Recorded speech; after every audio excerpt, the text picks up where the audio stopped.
ইব্রাহিম আলাইহিস সালামকে আগুনের ভিতরে যখন ফেলে দেওয়া হচ্ছে, ফেরেশতা বলতেছিল আমার কাছে সাহায্য চাও, আগুন থেকে বাঁচায় দেই। হযরত ইব্রাহিম বলেছিলেন আমার তো পরীক্ষা হতেছে, ইমতিহান হতেছে, আমাকে ডিস্টার্ব করো না, আমি তোমার কাছে কেন সাহায্য চাইবো? আমি আগুনে পুড়লে পরে আমার মাবুদ, আমার খোদা, আমার আল্লাহ তিনি যদি খুশি হন, তাহলে আমার এমন আল্লাহকে খুশি করার জন্য 1000 বার ফুটতে রাজি আছি। তোমার কাছে কেন সাহায্য চাইবো? আমি তো অন্ধ, আল্লাহর ইবাদত করি না যিনি আমার দুঃখ দুর্দশা নিজের চোখে না দেখেন। আগুনের মধ্যে পড়ে গেলেন। আল্লাহ পাক আগুনকে অর্ডার করে দিলেন, ইয়া নারু কুনি বারদাও ওয়া সালামান আলা ইব্রাহিম। আগুন আমার ইব্রাহিমের জন্য ঠান্ডা হয়ে যা, শান্তিদায়ক ঠান্ডা হয়ে যা। তাহলে দেখা গেল আগুনের মালিক হচ্ছেন আল্লাহ পাক। আল্লাহ পাক আজও যদি কোনো পূজা করা রাখবে না আগুনের পূজা করা তো হারাম। আগুন হচ্ছে আল্লাহর গোলাম, আল্লাহর সৃষ্টি, এটা হচ্ছে মাখলুক, আল্লাহ হচ্ছেন খালিক। বিশ্বকবি, কবি সম্রাট আল্লামা ডক্টর ইকবাল কি সুন্দর করে বলেছেন, আজ ভি হো জো ইব্রাহিম কা ইমা पैदा, आज भी हो जो इब्राहिम का इमा पैदा, आग कर सकती है एक अंदाज गुलिस्तान पैदा। ইব্রাহিমের ঈমান যদি আজও কোথাও হয় বিদ্যমান, করতে পারেন অগ্নিকুণ্ডে খুবসুরত এক গুলিস্তান। এখনো যদি ইব্রাহিমের ঈমান যদি কারো মধ্যে জাগ্রত হয় আর তাকে যদি আগুনে ভালানো হয়, সে আল্লাহ আজও আছেন না? নাই? আছে কিনা? কতবার মূসা এবং তার ভাই হারুনকে আমার নিদর্শন দিয়ে তাদেরকে সুস্পষ্ট রূপে প্রমাণ সহ ফেরাউন এবং তার সভাসদের কাছে আমি পাঠিয়ে দিলাম। তারা যখন তাদের কাছে গিয়ে দ্বীনের দাওয়াত দিল, তখন তারা কি বলল? ফাকালু আনুমিনু লিবাশারাইনি মিসলিনা ওয়া কওমুহুমা লানা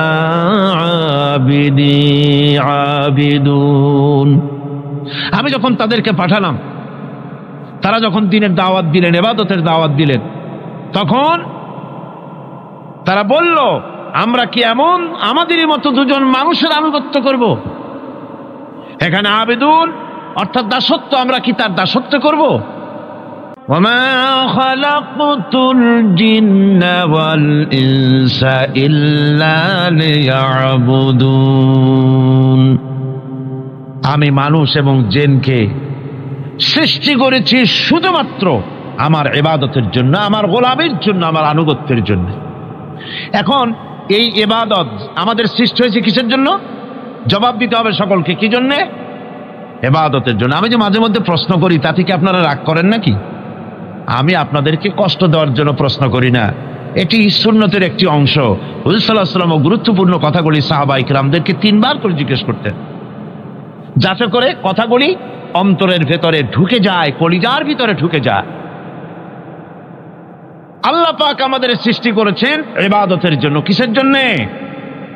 আমরা যেন তার গোলামি করি, সেই জন্য আল্লাহ পাক আমাদেরকে সৃষ্টি করেছেন, জিনদেরকেও সৃষ্টি করেছেন ইবাদতের জন্য। এই ইবাদত একটি ব্যাপক অর্থবোধক শব্দ। আমরা যদি ইবাদতটা নাই বুঝি, তা আমাদের মানব জন্ম হবে বৃথা। ইবাদত হচ্ছে আল্লাহর পছন্দনীয় জিনিসগুলি আমল করে তার সন্তুষ্টি অর্জন করার জন্য প্রচেষ্টা চালানো জীবনের সকল ক্ষেত্রে। এর মধ্যে ইবাদতের ভিতরে এমন এক ব্যাপক অর্থ যে এর ভিতরে নামাজ, রোজা, হজ, যাকাত, সত্য কথা, আমানতদারি, দিয়ানতদারি, প্রতিবেশীর হক আদায় করা, মাতা পিতাকে শ্রদ্ধা করা, প্রতিবেশীর হক আদায় করা, স্ত্রীর হক আদায় করা, সৎ কাজের আদেশ করা, অসৎ কাজের নিষেধ করা, জিহাদ ফি সাবিলিল্লাহ করা, এই সব কিছুই হচ্ছে ইবাদতের মধ্যে শামিল। জিকির আজকার করা, তেলাওয়াত করা, আমলে সালেহ করা, এভাবে করে আল্লাহ পাককে খুশি করার জন্য আল্লাহর নির্দেশ মাফিক কাজগুলি করা, সবটাই হচ্ছে ইবাদতের মধ্যে শামিল। মানব সৃষ্টির উদ্দেশ্য এবং লক্ষ্যই হচ্ছে মানুষ গোলামি করবে, আনুগত্য করবে আল্লাহ পাকের। এই জন্য যত নবী আল্লাহ পাক পৃথিবীতে পাঠিয়েছেন সমস্ত নবী দাওয়াত দিয়েছেন তার উম্মতকে কি বলে, ইয়া কওমি ইবুদুল্লাহা মা লাকুম মিন ইলাহিন গায়রু। প্রত্যেক নবী তার জাতিকে, তার সম্প্রদায়কে ডেকে বলেছেন, হে আমার জাতি, হে আমার সম্প্রদায়, এক আল্লাহর গোলামি করো, তিনি ছাড়া তোমাদের কোনো ইলাহ নাই, প্রভু নাই, মাবুদ বলে কেউ নাই। এভাবে করে কোরআনে কারীম একজন একজন করে নবীদের নাম উচ্চারণ করে আল্লাহ পাক শুনিয়ে দিলেন, শোনো, লাকাদ আরসালনা নূহান ইলা কওমিহি ফাকালা ইয়া কওমি ইবুদুল্লাহা মা লাকুম মিন ইলাহিন গায়রু। আল্লাহ পাক বলেন, আমি নূহ আলাইহিস সালামকে তার কওমের জন্য নবী করে পাঠালাম, আর নূহ আলাইহিস সালাম তার জাতিকে ডেকে বললেন, ও আমার জাতি, ও আমার সম্প্রদায়, এক আল্লাহর গোলামি করো, তিনি ছাড়া তোমাদের কোনো রব নাই, ইলাহ নাই, মাবুদ নাই। হুদ আলাইহিস সালাম সম্পর্কে আল্লাহ পাক বলছেন, وإلى عاد أخاهم هودا قال يا قوم اعبدوا الله ما لكم من إله غيره। হুদকে আমি সামুদ জাতির জন্য, আমি সালেহ আলাইহিস সালামকে তার জাতির জন্য পাঠিয়েছি, হুদকে তার জাতির জন্য পাঠিয়েছি, এবং তারা সকলেই বলেছেন হে আমার জাতি, এক আল্লাহর গোলামি করো, এক আল্লাহর দাসত্ব করো, আর কারো গোলামি করা যাবে না। এভাবে করে শুআয়ব আলাইহিস সালাম সম্পর্কে আল্লাহ পাক বলেছেন, আমি মাদিয়ানবাসীদের জন্য তাকে পাঠিয়েছি এবং তাকে আমি বলেছি যে একমাত্র আল্লাহ পাকের গোলামি করো, জীবনের সকল ক্ষেত্রে তার আনুগত্য করো। আল্লাহ পাক এরপরে বলেন, শুধু নূহ, শুধু হুদ, শুধু সালেহ আর শুআয়ব নয়, শুধু মূসা আর ঈসা নয়, ওয়ালাকাদ বা'আসনা ফি কুল্লি উম্মাতির রাসূলা আন ইবুদুল্লাহা ওয়াজতানিবুত তাগুত। আমি প্রত্যেক জাতির জন্যই রাসূল প্রেরণ করেছি এবং সকলেই দাওয়াত দিয়েছেন, আন ইবুদুল্লাহ ওয়াজতানিবুত তাগুত, এক আল্লাহর গোলামি করো, এক আল্লাহর আনুগত্য করো, আর তাগুতকে বর্জন করো। তাগুত হচ্ছে সেই শক্তি যে শক্তি শুধু নিজেই আল্লাহর আইন অমান্য করে না, অন্যদেরকেও অমান্য করতে বাধ্য করে, তাকে কি বলা হয়? কোরআন বলছি, وما أرسلنا من قبلك من رسول إلا نوحي إليه أنه لا إله إلا أنا فاعبدون। আল্লাহ পাক বলছেন, হে নবী, তোমার পূর্বে এই পৃথিবীতে আমি যাদেরকে পাঠিয়েছি তাদের সকলের প্রতি আমি এই ওহী অবতীর্ণ করেছিলাম যে তারা তার জাতিকে বলবে, লা ইলাহা ইল্লা, লা ইলাহা ইল্লা আনা, আমি ছাড়া কোনো ইলাহ নাই, অর্থাৎ আল্লাহ ছাড়া কোনো ইলাহ নাই। এই কথাটা নবীরা সকল জাতির কাছে তারা বলবে, এই বলে ওহী নাযিল করেছে, এবং তারা বলবে একমাত্র আল্লাহ পাকের গোলামি, তার আনুগত্য জীবনের সকল ক্ষেত্রে করতে হবে, তিনি ছাড়া কোনো ইলাহ নাই, এটাকে বিশ্বাস করতে হবে। মেরাজ উপলক্ষে আল্লাহ পাক রাসূল করিম সাল্লাল্লাহু আলাইহি ওয়াসাল্লামকে যে পেগাম দিয়েছিলেন, যে হাদিয়া দিয়েছিলেন, যে 14টি পেগাম ছিল, তার মধ্যে প্রথম পেগাম যেটা ছিল সে ছিল কি, وَقَضَى رَبُّكَ أَلَّا تَعْبُدُوا إِلَّا إِيَّاهُ وَبِالْوَالِدَيْنِ إِحْسَانًا। তোমার রবের পক্ষ থেকে এটা চূড়ান্ত রূপে ফয়সালা হয়ে গিয়েছে, চূড়ান্ত ফয়সালা হয়ে গিয়েছে যে দাসত্ব, গোলামি, আনুগত্য করতে হবে কেবলমাত্র আল্লাহ সুবহানাহু ওয়া তাআলা। আল্লাহ পাকের গোলামি ছাড়া কারো গোলামি করা যাবে না। এখন এই গোলামিটা কি জিনিস, আসুন আমরা ব্যাখ্যা করে আলোচনা করে বুঝতে চেষ্টা করি গোলামিটা কি। এটি হচ্ছে এটা মানুষের একটা স্বভাবজাত প্রবৃত্তি। মানুষের সামনে মানুষ কারো না কারো আনুগত্য করতে চায়, এটা তার রুহের মধ্যে, তার রক্তের মধ্যে, তার দেহের মধ্যে এটা মিশ্রিত রয়েছে। যেমন মানুষ ক্ষুধা লাগলে ক্ষুধা নিবৃত্ত করার জন্য আহারের আশ্রয় গ্রহণ করে, ঠান্ডা লাগলে শীত বস্ত্রের আশ্রয় নেয়, ক্ষুধা লাগলে খাদ্যের আশ্রয় নেয়, গরম লাগলে বৃষ্টি হলে ঘরের মধ্যে আশ্রয় নেয়, মনের ভাষা ব্যক্ত করার জন্যে, মনের কথা ভাবের আদান প্রদান করার জন্য ভাষার আশ্রয় গ্রহণ করে। ঠিক এগুলি যেমন তার সহজাত প্রবৃত্তি, ঠিক অনুরূপ ভাবে উপাসনার প্রেরণা তার মধ্যে স্বাভাবিকভাবেই উপাসনার প্রেরণা তার মধ্যে ঢুকিয়ে দেওয়া রয়েছে। কারো না কারো সামনে তার মাথা নত করা এটি একটি স্বাভাবিক প্রেরণা। ইবাদতের ধারণা প্রকৃতপক্ষে এটি একটি ব্যাপক ধারণা। এর প্রথমে এটাকে দুই ভাগে ভাগ করা যায়, একটা হচ্ছে বন্দিগি এবং আনুগত্য, আর একটা হচ্ছে পূজা বা অর্চনা। বন্দিগি এবং আনুগত্যের ব্যাপারটা হচ্ছে যে উচ্চতর কোনো একটি সত্তার সামনে মাথা নত করে দেওয়া, যেটাকে আরবিতে বলা হয় ইজহারে তাদাল্লুল, নিজেকে ছোট করা, নিজেকে ছোট করা। এই নিজেকে ছোট করাটা এটা কিন্তু আল্লাহ পাক ছাড়া কারো সামনে মাথা নত করা, কথা বোঝেন না নাকি? আল্লাহ ছাড়া কারো সামনে মাথা নত করা যাবে না। সুতরাং আজ ইজহারে তাদাল্লুল, মানুষ নিজেকে ছোট করবে কেবলমাত্র আল্লাহর কাছে। কার কাছে? আল্লাহ ছাড়া কারো সামনে মানুষ মাথা নত করতে পারবে না। এমনকি আমার দেশের কোর্টগুলিতে জজ সাহেবদেরকে বলা হয় মিলর্ড, আমার প্রভু। ব্রিটিশের শেখানো কথা, কোন মুসলমান উকিলের এমন কথা বলা উচিত নয়, জায়েজ নয়, হারাম। এ ধরনের কাস্টমস, এ ধরনের ট্র্যাডিশন উৎখাত করা উচিত। মাননীয় স্পিকার, মাননীয় জজ সাহেব, সম্মানিত জজ সাহেব এভাবে বলতে পারে, কিন্তু আমার প্রভু, প্রভু তো মুসলমানের একজন। প্রভু কয়জন? তার নাম কি?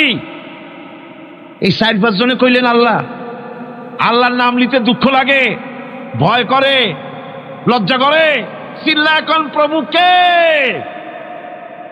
আল্লাহ সুবহানাহু ওয়া তাআলা। সুতরাং তার সামনে মাথা নত করতে হবে। এখন বন্দিগি বা আনুগত্য, আমি এই জিনিসটা একটা দৃষ্টান্তের মাঝে আপনাদের সামনে পেশ করতে চাই। খুবই গুরুত্বপূর্ণ বিষয়, আপনারা শুনলে আশা করি আল্লাহ পাক আমাদেরকে ফায়দা দান করবেন।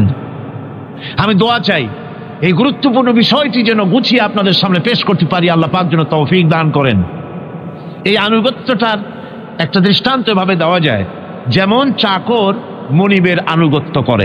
চাকর কার আনুগত্য করে? মনিবের। মনিব যা বলে চাকর সেগুলিকে মান্য করে। এটাকে আরেকটু বড় করে যদি দেখতে চান তাহলে এভাবে বলা যায়, জনগণ, একটা দেশের জনগণ সরকারের আনুগত্য করে। সরকার যা বলে সরকারের আনুগত্য করে। মানুষ তার নিজের অজান্তেও কোর্টে, কাছারিতে, আদালতে, রাস্তায়, নৌকায়, স্টিমারে, প্লেনে, শিক্ষাঙ্গনে, সর্বত্র একটি দেশের জনগণ একটা সরকারের আইন নিজের অজান্তেই মেশিনের মতো পালন করে চলে, ঠিক কিনা? এই দৃষ্টিতে যে পরিমাণ লোক কোন সরকারের কর্তৃত্ব সীমায় বাস করে এবং তারা আইনের অনুবর্তন করে, তাদের সম্পর্কে আমরা বলতে পারি জনগণ অমুক সরকারের আনুগত্য করছে। আর এটাকে যদি আরবিতে বলেন তাহলে বলা যায় এভাবে, জনগণ অমুক সরকারের ইবাদত করছে, আনুগত্য করছে, দাসত্ব করছে, গোলামি করছে। এবার এই ধারণাটিকে আরো একটু প্রশস্ত করে দিন, তাহলে আপনি দেখতে পাবেন, প্রথমে বললাম মনিবার চাকর, তারপর বললাম জনগণ আর সরকার। এবার এই দৃষ্টিকে আরো প্রশস্ত করে দিয়ে বিশ্বের দিকে তাকান, মহা শূন্যের দিকে তাকান। গাছপালা, তরু লতা, কীট পতঙ্গ সব যেন কারো আইন মেনে চলছেই তো মনে হয় নাকি কন? এবার শুনুন আল্লাহ পাক কি বলছে। আল্লাহ রাব্বুল আলামিন বলেন, আফাগাইরা দীনিল্লাহি ইয়াবগুন ওয়ালাহু আসলামা মান ফিস সামাওয়াতি ওয়াল আরদি তাওআন ওয়া কারহা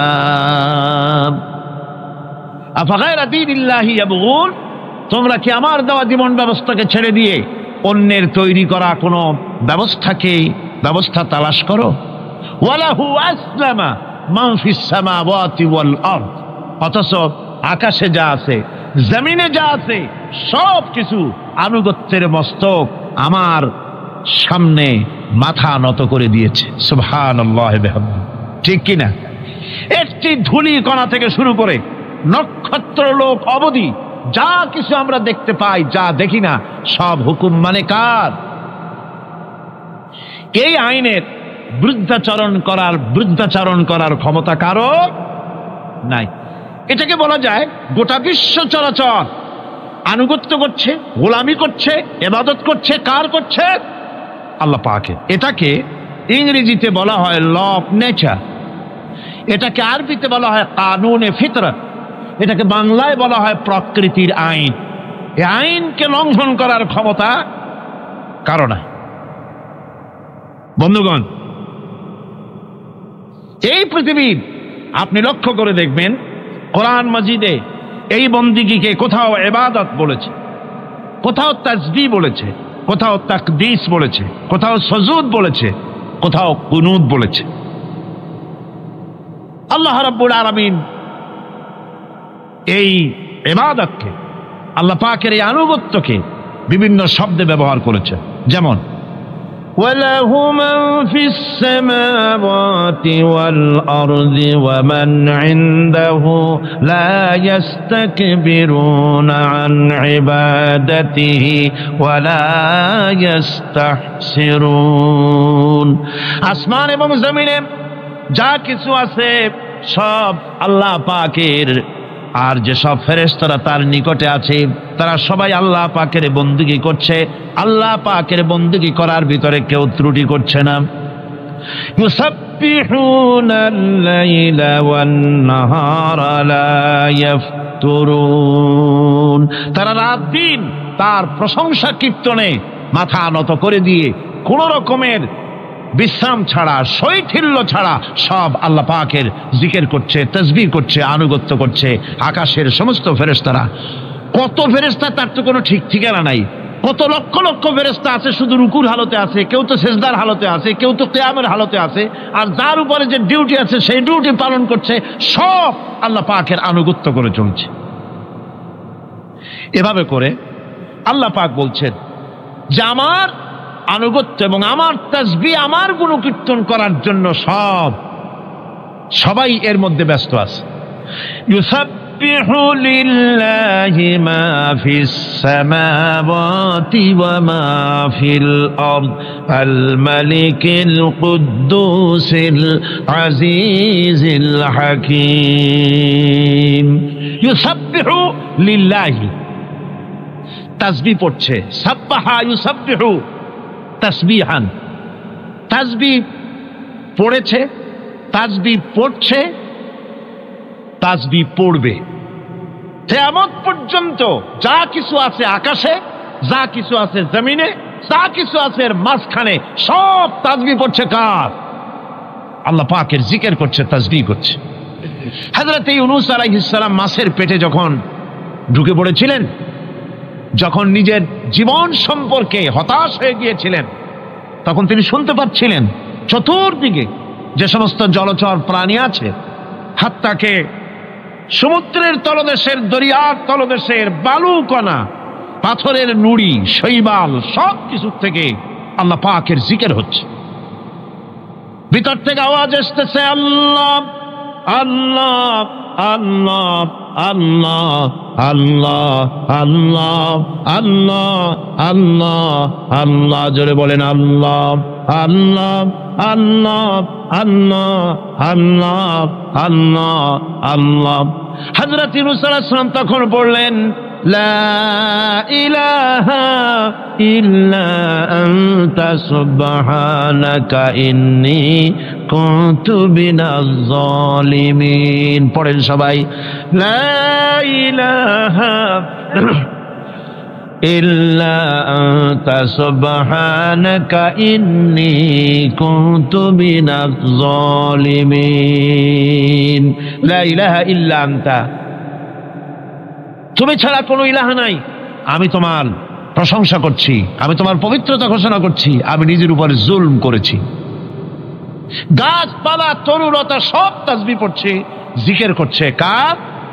আল্লাহ পাকের। এই জন্য রাসূল কারীম সাল্লাল্লাহু আলাইহি ওয়াসাল্লাম বলেছেন, গাছের পাতাটিও ছিঁড়ো না, প্রয়োজন হলে গাছটা কেটে ফেলো, কিন্তু বিনা প্রয়োজনে গাছের পাতাও ছিঁড়ো না। কারণ গাছের পাতা আল্লাহ পাকের জিকির করছে। কার জিকির করে? গাছপালা তরুলতা কীট পতঙ্গ সব আল্লাহ পাকের তাসবিহ করছে, জিকির করছে। কোরআনে কারীম বলছে, ওয়ালিল্লাহি মুলকুস সামাওয়াতি ওয়াল আরদি ওয়া ইলাল্লাহিল মাসির। আকাশ মণ্ডল এবং জমিনের বাদশাহী আল্লাহ পাকের, এবং তারই কাছে আমাদের সকলকে ফিরে যেতে হবে। মালিক হচ্ছেন তিনি। আর তার তাসবিহ আকাশ জমিন, যা দেখতে পাই যা দেখতে পাই না, এর মধ্যস্থিত যা কিছু আছে সব কিছুই আল্লাহ পাকের তাসবিহ গুণকীর্তনে সব নিরত আছে। অন্য আয়াতে আল্লাহ পাক বলেন, ওয়ালাহু মান ফিস সামাওয়াতি ওয়াল আরদি কুল্লুন লাহু কানিতুন। আসমান এবং জমিনে যা আছে তা সবই আল্লাহর নির্দেশের সামনে মাথা নত করে দিয়েছে। শুধু তাই নয়, الشمس والقمر بحسبان والنجم والشجر يسجدان। সূর্য এবং চন্দ্র হিসাব অনুযায়ী আবর্তিত হচ্ছে, এবং বৃক্ষ এবং নক্ষত্র রাজি সেজদায় রত হয়ে আছে। সব আল্লাহ পাকের সামনে মাথা নত করে দিয়েছে। এই ইবাদত, তাসবিহ, আজ্ঞা অনুবর্তিতা, নিয়ম অনুবর্তিতা, সচেতনতা, সকল কিছু সকলেই মিলে আল্লাহ পাকের একটি ধূলিকণা থেকে শুরু করে পাহাড় পর্বত পর্যন্ত সব আল্লাহর নিয়ম কানুন মেনেই চলছে। আপনি দেখতে পাচ্ছেন সমুদ্রে যে জোয়ার এবং ভাটা হয়, কার নির্দেশে হয়? কার নির্দেশে হয়? আরো লক্ষ্য করুন, সমুদ্রের পানি লবণাক্ত। এই নোনা পানি, সমুদ্রের নোনা পানিগুলি পদ্মা, মেঘনা, যমুনা, ব্রহ্মপুত্র, শীতলক্ষা, সুরমা, এসব মিষ্টি পানির ভিতরে জ্বরের টানে লবণাক্ত পানিগুলি ঢুকে যায়। আবার ভাটির টানে মিষ্টি এলাকার পানিগুলি সব গিয়ে সমুদ্রের মধ্যে নোনা পানির মধ্যে চলে যায়। মাঝখানে কোনো পার্টিশন নাই, মাঝখানে কোনো হেজাব নাই, কোনো বেড়া নাই, বাদ নাই।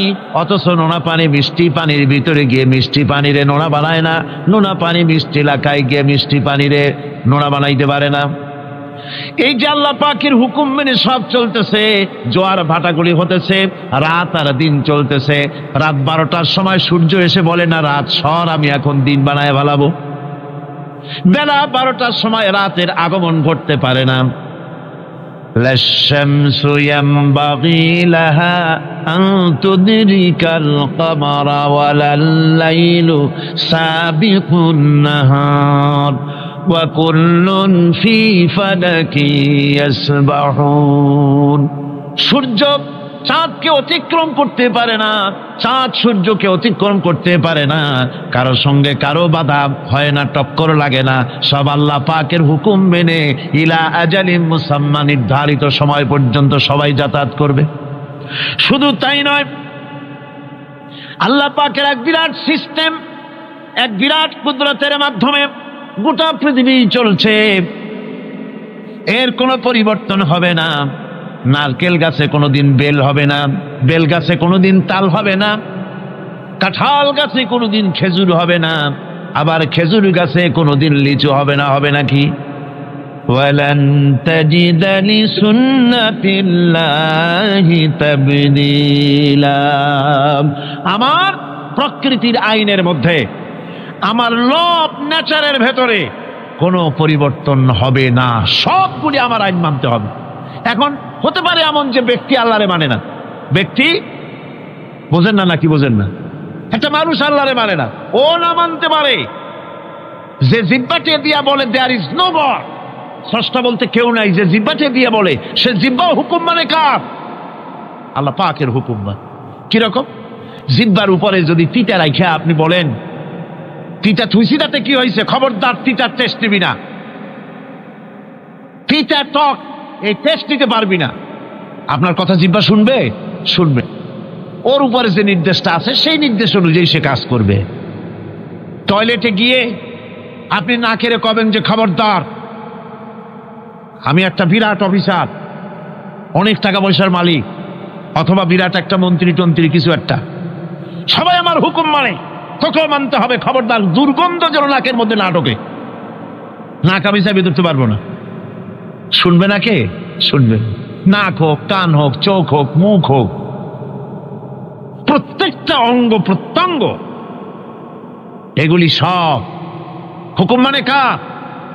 হতে পারে ব্যক্তি আল্লাহরে অস্বীকার করে বসলো, আল্লাহকে বললো যে আল্লাহ নাই, সব এমনি এমনি, এর কপালের লক্ষণ।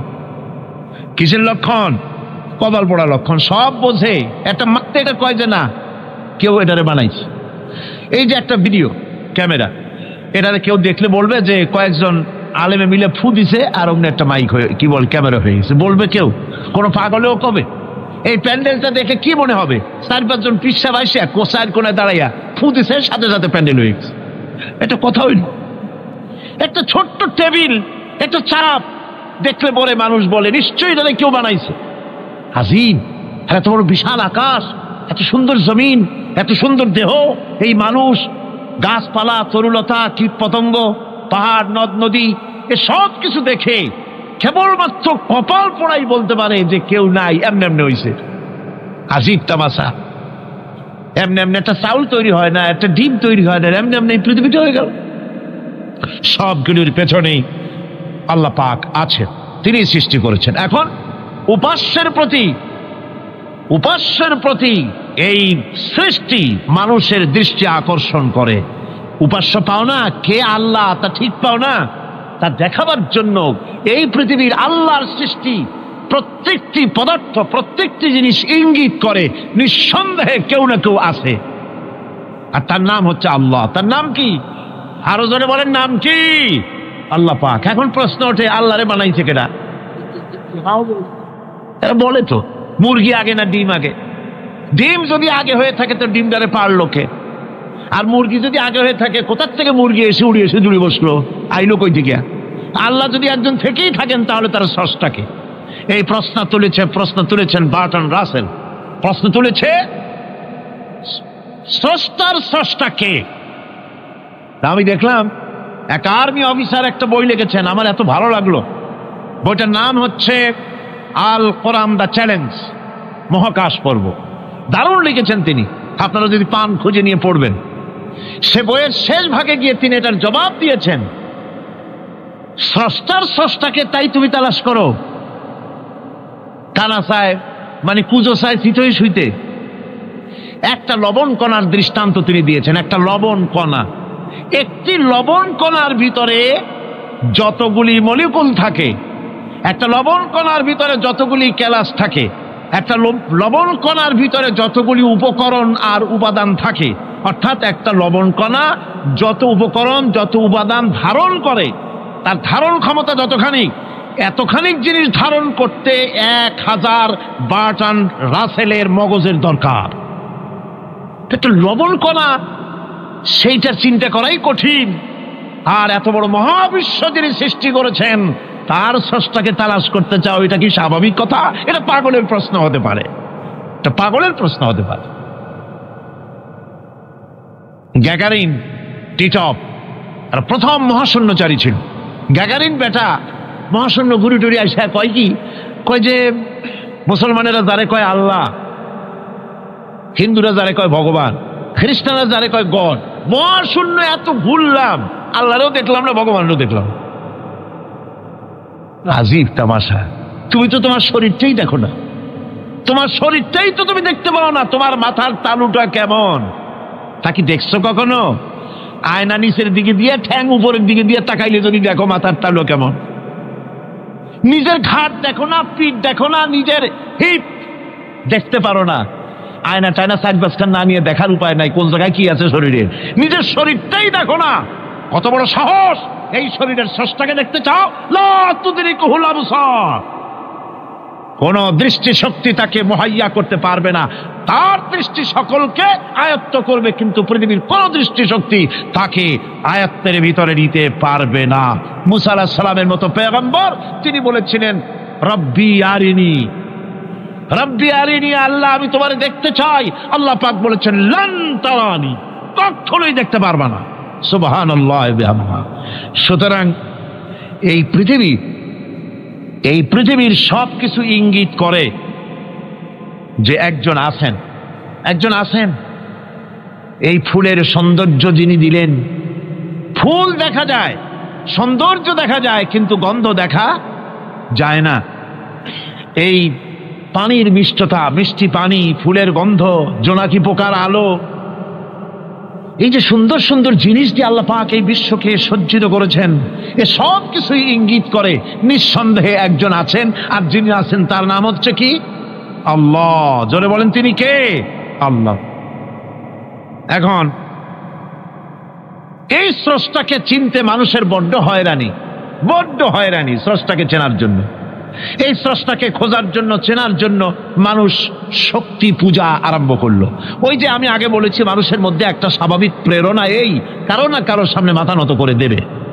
সেজন্য মানুষ, কেউ তো আগুনকে পূজা করলো, আগুনের ভিতরে শক্তি আছে বলে আগুনের সামনে মাথা নত করে দিল, পাহাড়ের সামনে মাথা নত করে দিল, মূর্তি বানাইয়া মূর্তির সামনে মাথা নত করলো, কাঠের মূর্তি, মাটির মূর্তি বানাইয়া তার সামনে মাথা নত করে দিল। এগুলির সামনে যদি তুমি মাথা নত করলে, এগুলি কি মাছির মতো একটা ছোট্ট প্রাণীও বানাতে পারবে? এই চ্যালেঞ্জ কার? আল্লাহ পাকের। কোরআন শরীফে আল্লাহ পাক বলেছেন, নবী ওদের বলেন, ওরা কি মাছির মতো ছোট্ট একটা প্রাণী বানাতে পারবে? পারবে না। এমনকি ওদের সামনে যে খাদ্যগুলি রাখা হয়, মূর্তি টুর্তি বানায় সামনে যে খাদ্য রাখা হয়, এই খাদ্যের উপরে যদি মাছি পড়ে, খাবারগুলি উড়াই নিয়ে যায়, অথবা ওদের নাকের উপর এসে যদি মাছি এসে পড়ে, এই মাছিটাকে এতগুলো হাত সাথে একটা টোকা দিয়ে একটা মাছিকে উড়াই দিতে পারবে না। পারবে না। সুতরাং বুঝতে হবে, একথা বুঝতে হবে, স্রষ্টাকে তালাশ করতে গিয়ে মানুষেরা আগুনের পূজা করলো, পাথরের পূজা করলো, গাছের পূজা করলো, মাছের পূজা করলো, সাপের পূজা করলো, বাঘের পূজা করলো, শেষ পর্যন্ত সেক্সুয়াল অর্গান, এটার বাংলা করলাম না, এটারও পূজা করলো। এটাকে একটা শক্তির প্রতীক মনে করে এটার সামনেও মাথা নত করলো। বন্ধুগণ, মাটির পূজা করলো, জমিনকে নিজের মা মনে করে এটার পূজা করলো। অথচ আল্লাহ পাক পরিষ্কার করে বলে দিয়েছেন, লা ইলাহা ইল্লা আনা ফা'বুদুন, আমি ছাড়া কোনো ইলাহা নাই, আল্লাহ ছাড়া কোনো ইলাহা নাই। কোরআনে কারীম বলছে, ইন্নাল্লাযীনা তাদউনা মিন দুনিল্লাহি ইবাদুন আমসালুকুম। আল্লাহ পাক বলেন, আমাকে বাদ দিয়ে তোমরা যার সামনে মাথা নত করো, যার সামনে পূজা করো, অর্চনা করো, বন্দিগি করো, ওটা তোমার মতো আমার আরেকটি গোলাম। তুমি যেমন আমার গোলাম, ওটাও আমারই গোলাম। এই আল্লাহ সুবহানাহু ওয়া তাআলা তিনি বলছেন, আমাকে বাদ দিয়ে যার সামনে মাথা নত করো, ওরা আমার গোলাম। সূর্য কার গোলাম? চন্দ্র কার গোলাম? সাপ বলেন, বাঘ বলেন, আগুন বলেন, সব কার গোলাম? এগুলি সব কার কথা শোনে? আগুন যতই পূজা করেন, আগুনের মধ্যে আপনি পড়লে আগুন কি ছাড়বে? ছাড়বে না। তবে হ্যাঁ, আগুনের মালিক যদি বলে তাহলে ছাড়িয়ে দিবে, ঠিক কিনা? ইব্রাহিম আলাইহিস সালামকে আগুনের ভিতরে যখন ফেলে দেওয়া হচ্ছে, ফেরেশতা বলতেছিল, আমার কাছে সাহায্য চাও, আগুন থেকে বাঁচায় দেই। হযরত ইব্রাহিম বলেছিলেন, আমার তো পরীক্ষা হতেছে, ইমতিহান হতেছে, আমাকে ডিস্টার্ব করো না, আমি তোমার কাছে কেন সাহায্য চাইবো? আমি আগুনে পুড়লে পরে আমার মাবুদ, আমার খোদা, আমার আল্লাহ তিনি যদি খুশি হন, তাহলে আমার এমন আল্লাহকে খুশি করার জন্য 1000 বার পড়তে রাজি আছি। তোমার কাছে কেন সাহায্য চাইবো? আমি তো অন্ধ, আল্লাহর ইবাদত করি না যিনি আমার দুঃখ দুর্দশা নিজের চোখে না দেখেন। আগুনের মধ্যে পড়ে গেলেন। আল্লাহ পাক আগুনকে অর্ডার করে দিলেন, ইয়া নারু কুনি বারদাও ওয়া সালামান আলা ইব্রাহিম। আগুন আমার ইব্রাহিমের জন্য ঠান্ডা হয়ে যা, শান্তিদায়ক ঠান্ডা হয়ে যা। তাহলে দেখা গেল আগুনের মালিক হচ্ছেন আল্লাহ পাক। আল্লাহ পাক আজও যদি কোনো পূজা করা রাখবে না আগুনের পূজা করা তো হারাম। আগুন হচ্ছে আল্লাহর গোলাম, আল্লাহর সৃষ্টি, এটা হচ্ছে মাখলুক, আল্লাহ হচ্ছেন খালিক। বিশ্বকবি, কবি সম্রাট আল্লামা ডক্টর ইকবাল কি সুন্দর করে বলেছেন, আজ ভি হো জো ইব্রাহিম কা ইমা पैदा, आज भी हो जो इब्राहिम का इमाम पैदा, आग कर सकती है एक अंदाज गुलिस्तां पैदा। ইব্রাহিমের ঈমান যদি আজও কোথাও হয় বিদ্যমান, করতে পারেন অগ্নিকুণ্ডে খুবসুরত এক গুলিস্তান। এখনো যদি ইব্রাহিমের ঈমান যদি কারো মধ্যে জাগ্রত হয় আর তাকে যদি আগুনে ভালানো হয়, সে আল্লাহ আজও আছেন না নাই? আছে কিনা? আল্লাহু লা ইলাহা ইল্লা হুয়াল হাইয়ুল কাইয়্যুম। পড়েন সবাই, আল্লাহু লা ইলাহা ইল্লা হুয়াল হাইয়ুল কাইয়্যুম। তিনি সদা জাগ্রত, তিনি চিরঞ্জীব। সুতরাং মহান শক্তিধর আল্লাহ পাক, তার হচ্ছে সব গোলাম। তুমি গোলাম হইয়া আর এক গোলামের কাছে হাত পাতো, সে তোমারে কিচ্ছু দিতে পারবে না। আমি দৃষ্টান্ত দিতে গিয়ে বলি, একজন ভিক্ষুক সে যদি আর একজন ভিক্ষুকের কাছে গিয়ে বলে, ভাই আমারে 10টা টাকা দাও, সে 10 টাকা পাবে কই? সারাদিন খয়রাত করিয়া পাইছে মোটে 5 টাকা, তোমার তো 10 টাকা দিতে পারবে না। ও ভিক্ষুক, তুমিও ভিক্ষুক। সুতরাং গোটা বিশ্ববাসী হচ্ছে আল্লাহ পাকের কাছে ভিক্ষুক। সবগুলি কি ভিক্ষুক? প্রধানমন্ত্রী হোক, প্রেসিডেন্ট হোক, প্রধান সেনাপতি হোক, আল্লাহ পাকের দরবারে এগুলি কিচ্ছুই না। গোলাম, এগুলি সব কি? গোলাম আর গোলাম। সুতরাং মাথা নত করা যাবে না কারো সামনে। এই প্রকৃতি, এই নেচার শেখাচ্ছে একজন আছেন, সেটাকে বুঝতে হবে। বোঝার জন্য আল্লাহ কি দিয়েছেন? কি বোঝার জন্য আল্লাহ পাক মানুষকে ব্রেন দিয়েছেন, বিবেক দিয়েছেন। শোনার জন্য কান দিয়েছে, দেখার জন্য চোখ দিয়েছে। আল্লাহ পাক বলছেন, লাহুম কুলুবুন লা ইয়াফকাহুনা বিহা ওয়া লাহুম আয়ুনুন লা ইউবসিরুনা বিহা ওয়া লাহুম আযানুন লা ইয়াসমাউনা বিহা উলাইকা কাল আনআম বাল হুম আযাল উলাইকা হুমুল গাফিলুন। আমি যাদেরকে কান দিয়েছিলাম, কলব দিয়েছিলাম, বিবেক দিয়েছিলাম, বিবেক দিয়ে সব বুঝলো, কিন্তু আমারে বুঝলো না। বিবেক দিয়া সব বুঝলো, বিবেক দিয়া সমস্ত জিনিস, নিজের স্বার্থের জিনিসগুলি বুঝলো, কিন্তু আল্লাহকে বুঝলো না। কান দিয়েছিলাম শোনার জন্য, গান শুনলো, বাজে কথা শুনলো, সব শুনলো, কিন্তু হকের দাওয়াত তার কানের মধ্যে ঢুকলো না। হক বুঝলো না, হক শুনলো না, হক দেখলো না, সত্যকে চিনতে পারলো না। আল্লাহ পাক বলেন, উলাইকা কাল আনআম, এরা হলো চতুষ্পদ জানোয়ার, জানোয়ার পশু।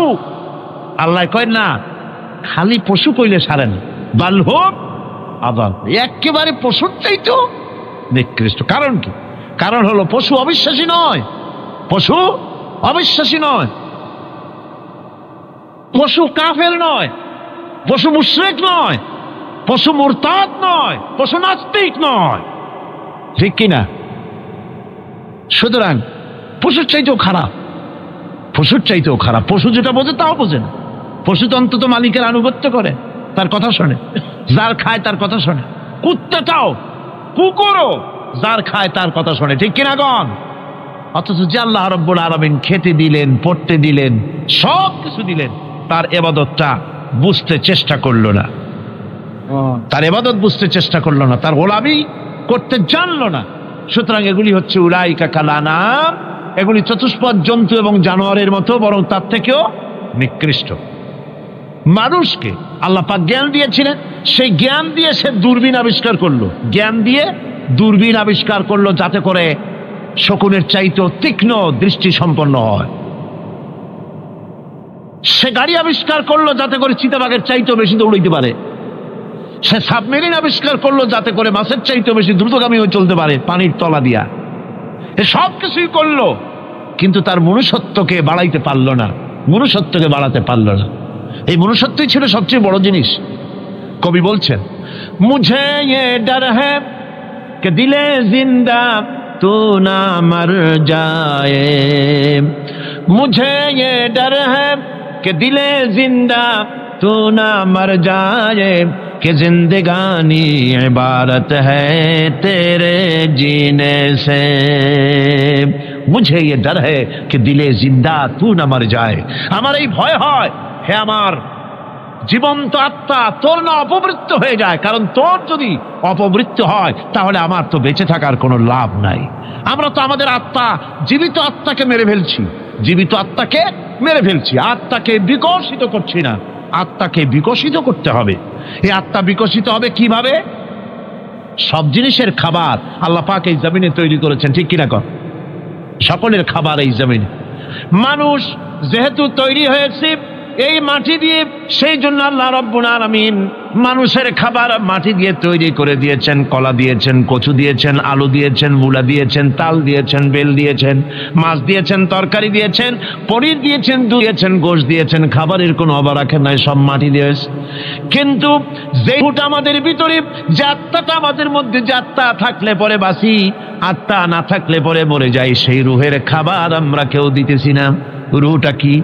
আল্লাহ পাক বলছেন, নবী আপনাকে প্রশ্ন করা হয়, ওয়ায়াসআলুনাকা আনির রূহ কুলির রূহু মিন আমরি রাব্বি। নবী হে, প্রশ্ন করা হয় রূহ কি জিনিস? এর জবাব হচ্ছে, এই বলে দিন, রূহ হচ্ছে আল্লাহর একটু অর্ডার, একটু হুকুম তোমার ভিতরে কাজ করছে। ওই রূহেরও কিছু খাবার আছে, ওই রূহেরও কিছু খাবার আছে। সেই রূহকে খাবার জমিনে তৈরি হবে না। রুহু গোশত খাবে না, পনির খাবে না, দুধ খাবে না, সর খাবে না, ফল খাবে না, কি খাবে?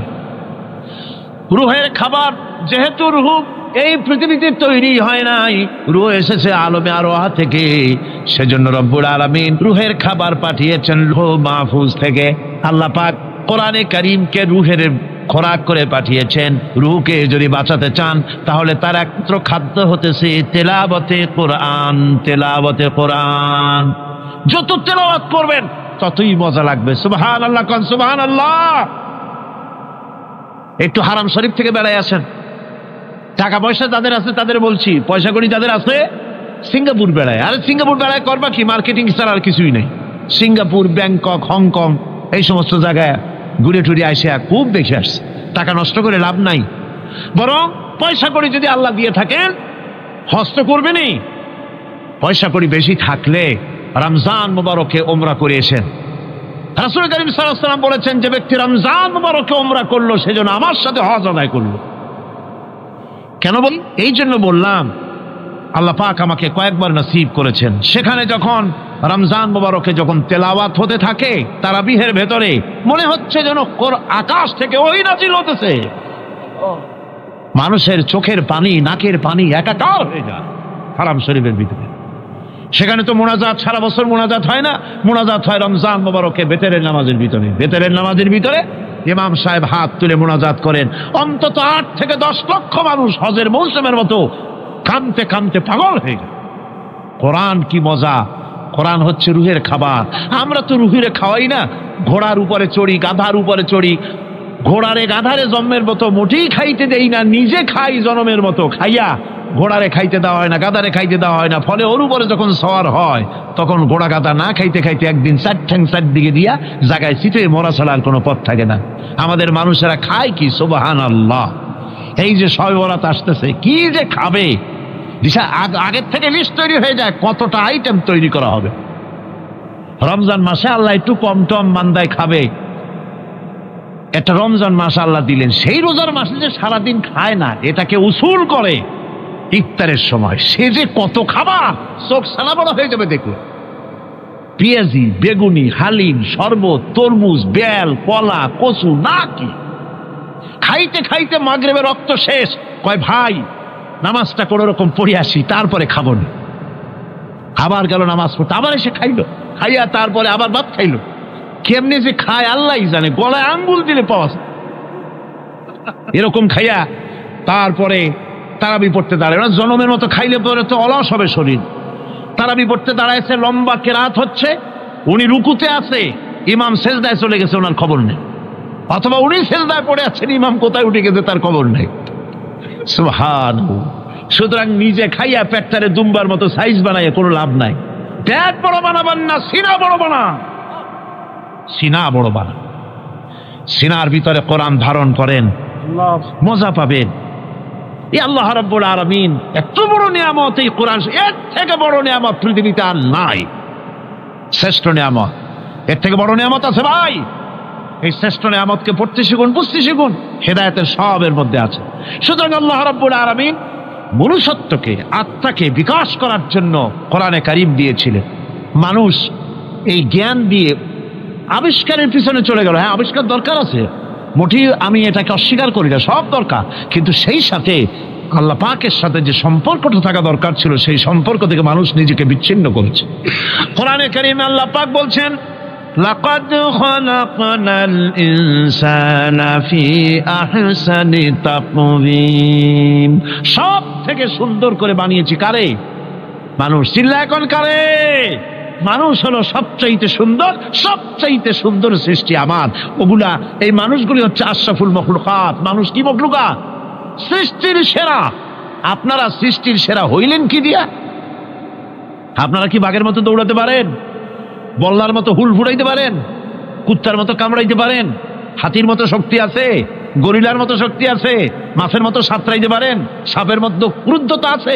সিংহের মতো হিংস্রতা আছে? তো কিসের, কোন দিক থেকে আপনি আশরাফুল মখলুকাত হলেন? আশরাফুল মখলুকাত হয়েছেন জ্ঞানের কারণে। কিসের কারণে? সেই জ্ঞানটার জন্যই তো আপনি সৃষ্টির সেরা। এই সৃষ্টির সেরা মানুষ, সুন্দর মানুষ, এই মানুষগুলি ثم رددناه في أسفل سافلين ثم رددناه أسفل سافلين।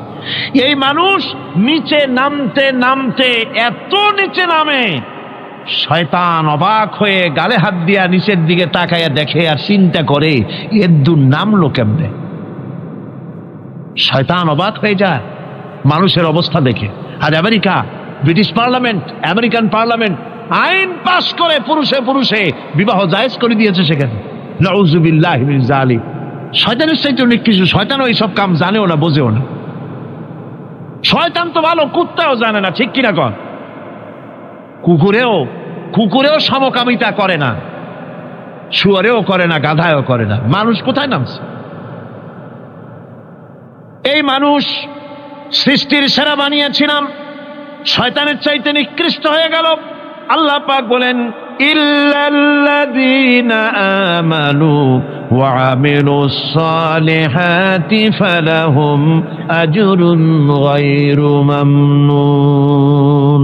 কিন্তু যারা ঈমান এনেছে, আমলে সালেহ করেছে, তাদের জন্য রয়েছে অফুরন্ত পুরস্কার। এই অফুরন্ত পুরস্কার আল্লাহ রাব্বুল আলামিন দান করবেন যারা নাকি মুমিন বান্দা, যারা নাকি ইবাদত করবে তাদের জন্য। এখন আমি আপনাদেরকে বলতেছিলাম যে ইবাদত গোলামি অর্থে, এর গোলামির পূর্ণ অর্থ সেটা হচ্ছে যে ব্যক্তি, পরিবার, সমাজ ও রাষ্ট্র, জীবনের সকল ক্ষেত্রে গোলামি করতে হবে কার? আল্লাহ পাকের। এই ইবাদত শব্দটাকে কোরআনে কারিমে কয়েকটা অর্থে ব্যবহার করা হয়েছে, সে অর্থগুলি আমাদের জানা দরকার। যেমন ইবাদত এবং দাসত্ব অর্থে আল্লাহ পাক বলছেন, ثم أرسلنا موسى وأخاه هارون بآياتنا وسلطان مبين।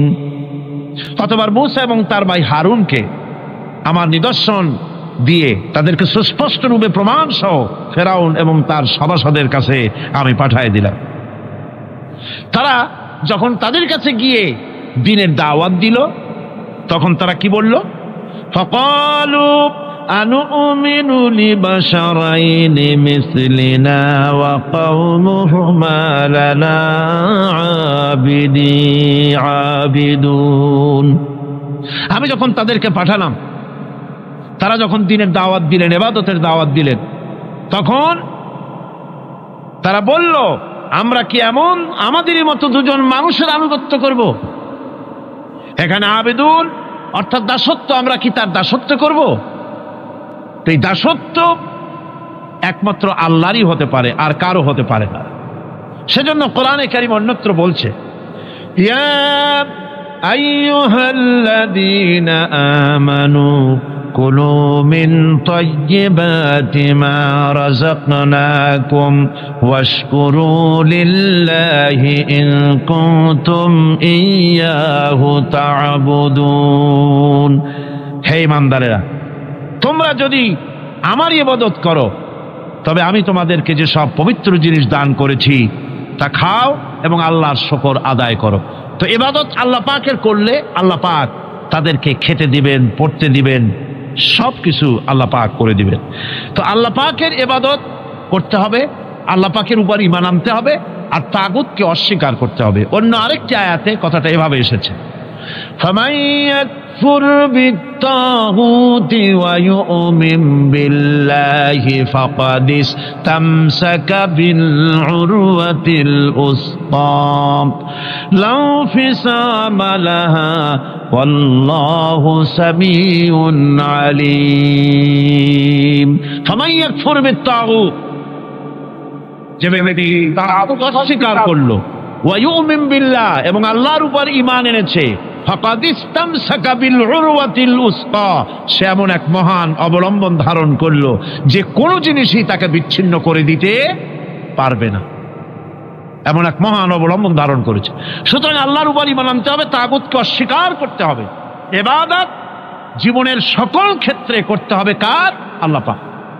কোরআনে কারীম বলছে, এর আগে আমি প্রথমে শুনিয়েছি সমস্ত নবীরা, আম্বিয়া আলাইহিস সালাম, তারা তার নিজের জাতিকে গোলামির জন্য দাওয়াত দিয়েছেন। আল্লাহ পাকের বলেছেন, আমার জাতি একমাত্র নবী মুহাম্মদ রাসূলুল্লাহ সাল্লাল্লাহু আলাইহি ওয়াসাল্লাম আমার জাতি, তিনি বলেন নাই। তাকে দিয়ে আল্লাহ পাক বলেছেন, ইয়া আইয়ুহান নাসু উবুদু রাব্বাকুমুল্লাযী খালাকাকুম والذين من قبلكم لعلكم تتقون يا أيها الناس اعبدوا ربكم الذي خلقكم ربكم اعبدوا ربكم أي أطيعوا ربكم গোলামি করো, আনুগত্য করো, দাসত্ব করো তোমার সেই প্রভুর, সেই রবের যিনি তোমাকে সৃষ্টি করেছেন। তার আনুগত্য জীবনের সব ক্ষেত্রে করো। এক জায়গায় করলে হবে না, সব জায়গায় করলে হবে। জীবনের সমস্ত কাজটাই হলো ইবাদত হবে যদি মুসলমান আল্লাহর হুকুম মাফিক তার জীবনকে পরিচালনা করে। আপনার চোখের চাহনিটাও তো ইবাদত হবে। সুবহানাল্লাহ। এই চোখ দিয়ে গুনাহ কামাই করা যাবে, আবার এই চোখ দিয়ে সওয়াব কামাই করা যাবে। যদি কোনো সন্তান তার মা বাবার দিকে ভক্তির নজরে, মোহব্বতের নজরে যদি তাকায়, নবীজি বলেছেন একটা কবুল নফল হজের সওয়াব আমলনামায় লেখা যাবে। সাহাবীরা প্রশ্ন করেছেন, যদি কেউ 100 বার তাকায় তো কি হবে? নবীজি বলেছেন, আল্লাহ রাব্বুল আলামিনের নিয়ামতের ভান্ডার অফুরন্ত নিয়ামতের, সেখানে কোনো অভাব নাই। যদি কোনো বান্দা যদি তার মা বাপের দিকে দৈনিক 100 বার তাকায় তো ওই বান্দার আমলনামায় 100 কবুল নফল হজের সওয়াব লেখা যাবে। তাহলে দেখা গেল চোখের চাহনি আপনার ইবাদত, আপনার ঘুম ইবাদত, আপনার চাকরি ইবাদত, আপনার ব্যবসা বাণিজ্য ইবাদত। তার মানে হলো আল্লাহর গোলামি, আল্লাহর হুকুম অনুযায়ী কাজ করার নামই হচ্ছে ইবাদত। ইয়াকা নাবুদু ওয়া ইয়াকা নাস্তাইন, পড়েন সবাই, ইয়াকা নাবুদু ওয়া ইয়াকা নাস্তাইন। আল্লাহ তাআলা একমাত্র তোমার গোলামি করি, তোমারই আনুগত্য করি, তুমি ছাড়া কারো গোলামি করি না, তুমি ছাড়া কারো গোলামি করি না। এখন দোকানদার নামাজের মধ্যে পড়লো ইয়াকা নাবুদু, ইয়াকা নাবুদু, নাবুদু শব্দটা হচ্ছে মুজারের সিগায় যায়, এর মধ্যে দুইটা কাল পাওয়া যায়, বর্তমান আর ভবিষ্যৎ, দুটি কাল পাওয়া যায়। নাবুদি নাবুদু এই শব্দ দিয়ে বোঝানো হচ্ছে কি, আল্লাহ পাক এই নামাজের ভিতরে যেমন তোমার হুকুম পালন করে নামাজ আদায় করছি, যেমন নামাজের ভিতরে কিছু খাওয়া যায় না, বাইরে খাওয়া জায়েজ ছিল, নামাজ পড়ছি বলে খানাটা আমার জন্য হারাম হয়ে গেছে, কথা বলা জায়েজ ছিল, নামাজের ভিতরে কথা বলা হারাম করে দিলাম, এদিক ওদিক তাকানো জায়েজ ছিল, নামাজের ভিতরে এদিক ওদিক তাকানো বন্ধ করে দিলাম। তার মানে আমার জন্য চিরস্থায়ী, সব সময়ের জন্য আমার জন্য হালাল করে দেওয়া জিনিসগুলি এই নামাজের ভিতরে অল্প সময়ের জন্য হারাম করে প্রমাণ করে দিলাম, মাবুদ গো এই নামাজের পরে চিরস্থায়ী হারামগুলিও এইভাবে আমার জন্য হারাম করে নেব। ইয়াকা নাবুদু, নামাজটা পড়ছি যেভাবে করে নামাজের বাইরের জীবন চালাবো সেইভাবে করে। সেজদা দিলেই তো সওয়াব হয়, সেজদা দিলে কি হয়? সওয়াব হয়। যদি কেউ ৫-৬টা সেজদা দিয়ে দেয় এক রাকাতের মধ্যে তো কি হবে? যদি কেউ নামাজ পড়লে তো সওয়াব হয়। ফজরের নামাজ যদি ৪ রাকাত পড়ে তো কি হবে? মাগরিবের নামাজ যদি ২ রাকাত পড়ে অথবা ৪ রাকাত পড়ে তো কি হবে? ইচ্ছে করে যদি এভাবে করে, ভুল করবে নয়, ইচ্ছে করে যদি করে তাহলে আল্লাহর আইনের সঙ্গে বিরোধিতা করছে বলে সে বিদ্রোহী হিসাবে প্রমাণিত হবে। সুতরাং কথা হচ্ছে নামাজের ভিতরে আয় আল্লাহ পাক ইয়াকা নাবুদু, এই নামাজের ভিতরে তোমার হুকুম মেনে যেভাবে নামাজ আদায় করি, নামাজের বাইরের জীবনটাও তোমার হুকুম মেনে পালন করব। এটাই হচ্ছে ইবাদতের মূল থিম, মূল আইডিয়া, মূল ফিলসফি। নামাজ ইবাদত করতে হবে জীবনের সব ক্ষেত্রে। নামাজের ভিতরে বললাম ইয়াকা নাবুদু, দোকানদার, এ লোকটা কি? দোকানদার, ঘি বিক্রি করবে, ঘি আনছে দোকান, তারপরে নামাজ পড়তে দাঁড়িয়েছে, দোকানের পেছনে ছোট্ট ঘর আছে, নামাজ পড়তে দাঁড়িয়েছে, শুরু করে দিল আল্লাহু আকবার, আলহামদুলিল্লাহি রাব্বিল আলামিন আর রহমানির রহিম মালিকি ইয়াউমিদ্দিন ইয়াকা নাবুদু ওয়া ইয়াকা, তাড়াতাড়ি পড়তে হবে যেহেতু খরিদ্দার আসতেছে। খরিদ্দার ২-৪ জন ভিড় জমা এসছে, নামাজ ছেড়ে দিয়েছে। কর্মচারীকে ডাকছে, শোন ভিতরে আসলো, আমি তো কেবল খাঁটি ঘি নিয়ে আসছি, ওর মধ্যে তো ভেজাল দিই নেই, তাড়াতাড়ি করে ওর মধ্যে যা দিয়ে ভেজাল দিতে হয় ভেজাল দিয়ে ঠিক মতো দিয়া তারপরে বিক্রি করবি। ১০০ টাকা কিনছিস, ২৫০ টাকা করে বিক্রি করবি। আল্লাহু আকবার, আর রহমানির রহিম মালিকি ইয়াউমিদ্দিন ইয়াকা নাবুদু ওয়া ইয়াকা। এটা নামাজ হইল? এই নামাজের আল্লাহর কোনো দরকার আছে? কোনো দরকার নাই। ইবাদত তো হবে নামাজ যার হুকুমে, ব্যবসা তার হুকুমে, নামাজে সেজদা দিব যার হুকুমে, রোজা রাখবো তার হুকুমে, নামাজ পড়বো যার হুকুমে, অর্থনীতি চালাবো তার হুকুমে, নামাজ পড়বো যার হুকুমে, আমার দেশের কলকারখানা চলবে, নামাজ পড়বে যার হুকুমে, পার্লামেন্ট চলবে তার হুকুমে, নামাজ পড়বো যার হুকুমে, রাজনীতি চলবে তার হুকুমে। এর উল্টা পাল্টা যদি হয় মুসলমান মানতে পারে কখনই না।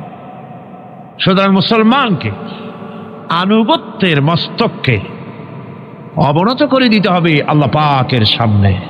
আল্লাহর সঙ্গে আর বান্দার সঙ্গে হক আছে, বান্দার উপরে আল্লাহর হক এবং আল্লাহর উপরে বান্দার হক কি, এ ব্যাপারে একটি হাদিস আপনাদেরকে শোনানো যায়। হাদিসটি হচ্ছে ওয়ান মুআজ বিন জাবাল রাদিয়াল্লাহু তাআলা আনহু قال كنت رديف النبي صلى الله عليه وسلم على حمار فقال لي يا معاذ أتدري ما حق الله على العباد وما حق العباد على الله। হযরত মুআজ বিন জাবাল রাদিয়াল্লাহু তাআলা আনহু বলেন যে আমি রাসূল করিম সাল্লাল্লাহু আলাইহি ওয়াসাল্লামের পেছনে তার গাধায় সওয়ার ছিলাম। তিনি আমাকে জিজ্ঞেস করলেন, মুআজ তুমি কি জানো বান্দার উপরে আল্লাহর হক কি এবং আল্লাহর উপরে বান্দার হক কি?